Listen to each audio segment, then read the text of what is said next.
মার্কিন যুক্তরাষ্ট্রের একটা গবেষণায় দেখা গিয়েছে যে একজন অ্যাভারেজ আমেরিকান দিনে কমপক্ষে 52 বার তার মোবাইল ফোনের স্ক্রিনের দিকে তাকান।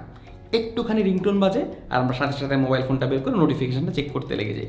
ঘন্টার পর ঘন্টা হোম পেজ স্ক্রোল করছি, তেমন কোনো ঘটনা ঘটে নাই, বন্ধুদের জীবনে কিছুই হয় নাই, তবুও আমরা একই হোম পেজ আবারও রিফ্রেশ করি। ফেসবুক দেখা শেষ, এবার যাই ইনস্টাগ্রামে, তারপরে যাই ইউটিউবে, তারপরে যাই স্ন্যাপচ্যাটে। একটার পর একটা অ্যাপ্লিকেশন আমরা ব্যবহার করতেই থাকি এবং এই অভ্যাসটা আমরা যখন মিটিংয়ে আছি, ক্লাসে আছি, তখনও চলতে থাকে। এই তো গেল আমাদের মোবাইল ফোনের সোশ্যাল মিডিয়া। এরপর আছে mobile games, computer games, TV series. এরকম 101টা ডিজিটাল ম্যাটেরিয়ালের প্রতি আমরা রীতিমতো আসক্ত। আমরা যখন অ্যাডিকশানের কথা বলি আমরা শুধুমাত্র মাদকের কথা চিন্তা করি, কিন্তু আমার মনে হয় বর্তমান জীবনে এই ডিজিটাল অ্যাডিকশানটাও কিন্তু একটা বড় সমস্যা।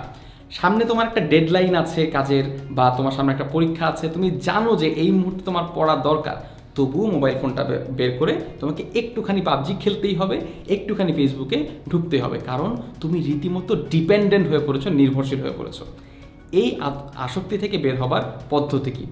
1 নম্বর, তুমি যদি তোমার সামনে একটা ডেডলাইন থাকে বা সামনে যদি একটা পরীক্ষা থাকে, আমার খুব একটা ইফেক্টিভ কৌশল হচ্ছে বাসার যে ওয়াইফাই আছে সেই ওয়াইফাইয়ের প্লাগটা খুলে রাখা। আমাদের বেশিরভাগ মোবাইল ফোন বা ল্যাপটপের ইউসেজ কিন্তু ইন্টারনেট নির্ভর। আমরা আগে কিন্তু অনেক কিছু সেভ করে রাখতাম, এখন কিন্তু অতটা সেভ করে রাখি না। আমরা যত অ্যাপ্লিকেশন ব্যবহার করি সবই ইন্টারনেট নির্ভর। তখন আমরা যদি ওয়াইফাইটা খুলে রাখি, যদি কানেকশানটা একবার ছুটিয়ে দিতে পারি, তাহলে কিন্তু আমরা চাইলেও এইটা আর ব্যবহার করতে পারবো না। সো ওই কাজটা করতে পারি। অনেকগুলো সফটওয়্যার আছে, অ্যাপ্লিকেশন আছে, যেগুলো তোমাকে বারে বারে রিমাইন্ড করবে যে তুমি 10 মিনিট আজকে ব্যবহার করে ফেলেছো ফেসবুক, 25 মিনিট ব্যবহার ফেলেছো ফেসবুক, আর ব্যবহার করা ঠিক হবে না। সো এই রিমাইন্ডার সফটওয়্যার বা এই রিমাইন্ডার অ্যাপ্লিকেশনগুলিও চাইলে ব্যবহার করতে পারো, যাতে তোমার বারে বারে তোমাকে মনে করিয়ে দেওয়া হয় তুমি এতক্ষণ ব্যবহার করেছো। আরেকটা ইম্পর্টেন্ট, যারা আরও বেশি আসক্ত, যারা মোবাইল ওয়াইফাই বন্ধ থাকলেও মোবাইল ডেটা ব্যবহার করে ইন্টারনেট ব্যবহার করবে, তাদের জন্য সেফ কাজ হচ্ছে যেই পড়ার টেবিলটা তুমি পড়তে বসো বা যেই কাজ করার টেবিলটা তুমি কাজ করতে বসো, সেই টেবিলে কোনো রকম মোবাইল ফোন না রাখা।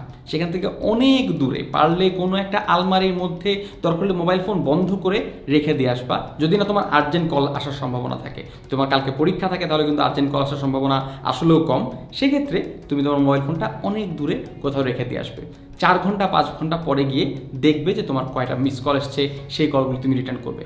কারণ তোমার সেই কাজটা তুমি যদি সার্বক্ষণিক ফোনের দিকে তাকিয়ে থাকো, তাহলে কিন্তু কখনোই হবে না।